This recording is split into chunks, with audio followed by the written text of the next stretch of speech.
Coba deh bayangin, kalian lagi ada di sebuah pesta yang meriah. Semua orang lagi senang-senang, tapi ada satu tamu yang kelakuannya aneh banget. Nah, kali ini kita bakal bongkar sebuah misteri klasik dari Kisah 1001 Malam yang ceritanya dimulai dari sebuah jamuan makan biasa, tapi berakhir dengan sebuah tanda tanya besar. Nah, ini dia pertanyaan utamanya. Apa sih yang bisa bikin seseorang sampai ketakutan setengah mati cuma karena ngelihat satu jenis makanan? Ini bukan sekedar nggak suka ya, ini tuh levelnya udah teror. Yuk kita cari tahu apa yang sebenarnya terjadi. Oke, kita masuk ke bagian pertama, jamuan makan yang terganggu. Cerita kita dimulai di sebuah acara yang harusnya penuh tawa dan kebahagiaan, tapi suasananya bakal berubah 180 derajat. Suasananya tuh meriah, sekaligus sakral. Para ahli fik, para cendekiawan, kumpul bareng warga kota buat merayakan. Hidangan-hidangan paling lezat udah disiapin. Sampai di sini, kelihatannya semua sempurna. Tapi, itu cuma sampai di sini aja. Nah, disinilah semua keanehan dimulai.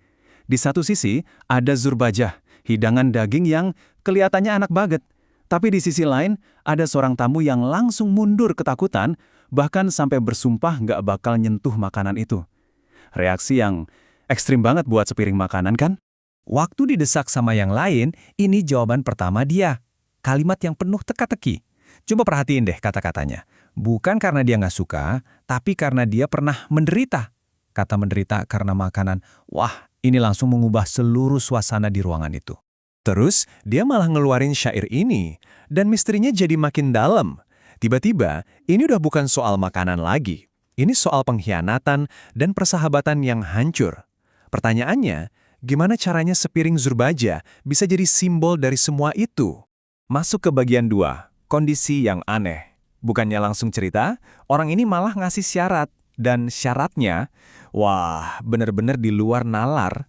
Para tamu jelas makin penasaran dong ya, dan terus saja mendesak dia. Akhirnya, pria itu setuju buat makan, tapi ada satu syarat. Syarat yang bikin semua orang di ruangan itu langsung hening. 120 kali, coba diulang. Bukan 10, bukan 20, 120 kali. Ini bukan lagi soal bersih-bersih biasa, ini udah jadi semacam ritual kompulsif yang ekstrim banget. Apa yang bisa bikin dia sampai kayak gini? Bagian ketiga, 120 kali basuhan. Yup, kita bedah ritual super ekstrim ini. Emangnya apa aja sih yang harus dia lakuin cuma buat bisa makan? Tahap pertama, 40 kali cuci tangan pakai garam abu. Itu semacam bahan pembersih yang kasar banget di zaman itu. Bayangin deh, ngegosok tangan pakai itu sampai 40 kali. Lanjut, tahap kedua, 40 kali lagi. Tapi sekarang pakai sabun. Total udah 80 kali loh. Tangannya pasti udah perih banget, tapi ritualnya belum selesai. Dan tahap terakhir, yang paling aneh, 40 kali pakai lengkuas. Lengkuas kan? Itu bumbu dapur, bukan bahan pembersih.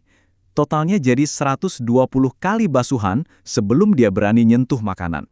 Jadi ya gitu prosesnya. Garam abu, sabun, terus lengkuas. Masing-masing 40 kali. Ini jelas bukan soal kebersihan lagi. Ini kayak cerminan dari sebuah trauma mendalam yang ada hubungannya sama tangannya. Dan yang paling anehnya lagi, udah cuci tangan se-ekstrem itu, dia masih aja ketakutan. Dia nggak ngerasa lega atau bersih. Dia jalan ke meja makan, tuh kayak lagi jalan ke tiang gantungan. Bagian keempat, penemuan yang mengejutkan. Setelah ritual super panjang itu, pria ini akhirnya mulai makan. Dan saat itulah, para tamu melihat sesuatu yang lebih mengerikan dari kelakuannya.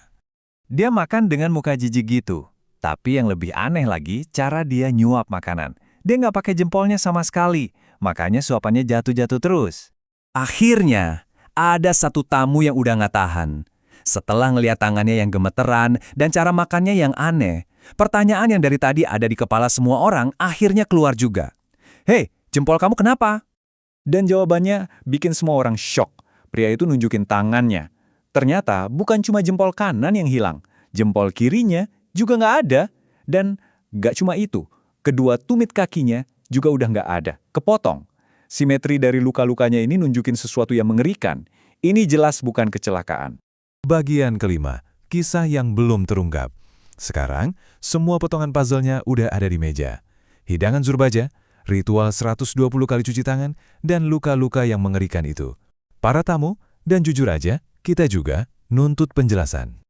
Pertanyaan mereka tuh benar-benar merangkum semua kebingungan kita. Mereka pengen tahu cerita lengkapnya, gimana semua ini bisa nyambung. Rasa penasaran mereka udah di puncak. Dan disinilah cerita ini berhenti untuk kita, persis sebelum pria itu mulai buka mulut. Sebuah ritual obsesif, luka fisik yang simetris, dan ketakutan luar biasa sama makanan. Kisah 1001 Malam emang sering pakai misteri kayak gini buat ngebahas tema-tema dalam kayak trauma, keadilan, dan akibat dari pengkhianatan.